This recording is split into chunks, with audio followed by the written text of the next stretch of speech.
អ្នកដែលកំពុងតែមានអារម្មណ៍ថាអស់កម្លាំងចិត្តនៅក្នុងជីវិតអត់ដឹងថាខ្លួនឯងត្រូវធ្វើម៉េចឬក៏ដើរទៅណាបន្តវីដេអូនេះខ្ញុំតាំងចិត្តធ្វើដើម្បីអ្នកមានរឿងមួយដែលគ្រូបង្រៀនម្នាក់គាត់បានបង្រៀនសិស្សថ្នាក់វិទ្យាល័យនៅក្នុងថ្នាក់រៀនមួយមុនពេលដែលគាត់ចូលបរៀននៅសុកស្រាប់តែគាត់លើកកាបូបលុយរបស់គាត់ចេញមកហើយគាត់ក៏បានដកกระดาษលុយមកស្លាប់ដែលលុយហ្នឹងគឺជាกระดาษលុយចំនួន$20ក្មេងៗនៅក្នុងថ្នាក់រៀនគឺឆ្ងល់មែនតើថាគ្រូធ្វើអីហ្នឹងគាត់អីបានអត់បរៀនចឹងហើយបន្តមកទៀតគ្រូក៏បានសួរថាក្មេងៗណាគេខ្លះចង់បានលុយនេះពេលហ្នឹងសិស្សគ្រប់គ្នាក៏នាំគ្នា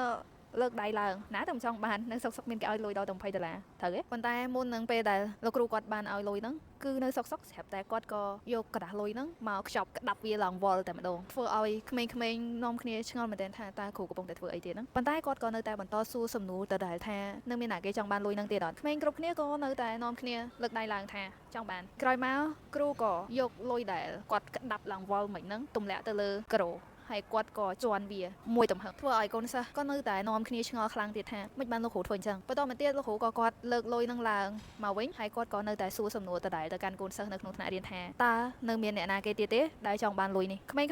នៅក្នុងថ្នាក់រៀនក៏នាំគ្នាលើកដៃឡើងចង់បានវាដដែលក្នុងពេលនោះឯងដែលលោកគ្រូគាត់ក៏ធ្វើទឹកមុខស្មាមាំហើយនិយាយទៅកាន់សិស្សទាំងអស់គ្នាថាអ្នកទាំងអស់គ្នាថ្ងៃនេះខ្ញុំនឹងបង្រៀនពីមេរៀនជីវិតមួយដែលសំខាន់មែនតើដូច្នេះសូមអ្នកទាំងអស់គ្នាយកចិត្តទុកដាក់ស្ដាប់វាឲ្យបានច្បាស់ណាអ្នកទាំងអស់គ្នាឃើញអត់ថាទោះបីជាខ្ញុំធ្វើបែបណាចំពោះលុយមួយស្លឹកនេះក៏ដោយចុះក៏គ្រប់គ្នានៅតែត្រូវការនឹងចង់បានវាត្រូវអត់ពីព្រោះថាกระดาษលុយ$មួយស្លឹកនេះវាមិនដែលបាត់បង់តម្លៃរបស់វា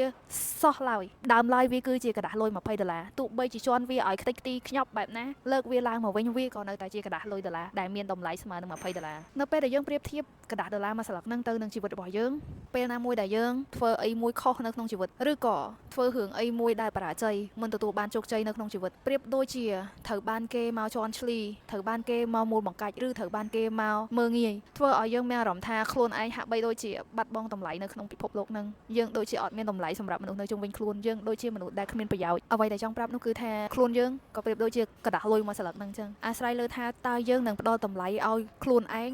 ស្មើនឹងលុយកระดาษប៉ុន្មានហើយវាមិនដែលបាត់បង់តម្លៃរបស់វាសោះឡើយទោះបីជាយើងធ្លាប់ជួបរឿងឬជួបបញ្ហាឬក៏មានអ្វីកើតឡើងចំពោះជីវិតក៏ដោយចុះសូមកុំឲ្យខ្លួនឯងងាកទៅរកមើលអតីតដែលមិនល្អឲ្យខ្លួនឯងមានអារម្មណ៍ថាខ្លួនឯងអត់មានតម្លៃខ្លួនឯងអត់មានប្រយោជន៍រឿងរ៉ាវដែលកើតឡើងនៅក្នុងជីវិតវាគ្រាន់តែជាចំណែកមួយធ្វើឲ្យយើងរីកលូតលាស់ឡើងអាស្រ័យលើថាតើយើងនឹងមើលវានៅក្នុងរូបបែបណាមួយនៅក្នុង positive way ឬក៏ negative way ដូច្នេះមិនថាជីវិតបង្រៀនមេរៀនដ៏ឈឺចុកចាប់ឬក៏ជូរចត់យ៉ាងណាក៏ដោយនៅក្នុងជីវិតរបស់យើងសូមឲ្យយើងចាំទុកថាយើងមានតម្លៃគ្រប់គ្រាន់និងរស់នៅលើពិភពលោកនេះដោយមិនបង្កភាពក្តៅក្រហាយដល់អ្នកណាទោះបីជាគ្មាននរណាគេម្នាក់មើលឃើញថាតម្លៃរបស់យើងស្ថិតនៅក្នុងតម្លៃប៉ុណ្ណាសំខាន់ឲ្យខ្លួនឯងអាចមើលឃើញថាតើយើងជាបុគ្គលបែបណាគួរតែរស់នៅបែបណាពេលនោះហើយដែលតម្លៃរបស់យើងនៅតែជាយើងពីព្រោះថាគ្មាននរណាគេនឹងស្គាល់យើងច្បាស់ឡើយថាយើងជាមនុស្សបែបណាទោះបីជាអ្នកដទៃនិយាយអាក្រក់បែបណាចំពោះយើងឬនិយាយល្អយ៉ាងណាចង់ឲ្យអ្នកទាំងអស់គ្នាចាំទុកថាអ្នកទាំងអស់គ្នានៅតែជាបុគ្គលដដែលដែលអ្នកខ្លួនឯងទើបដឹងដោយកระดาษលុយមួយស្លឹកមុននេះមិនអញ្ចឹងទោះបីជាជន់ឈ្លី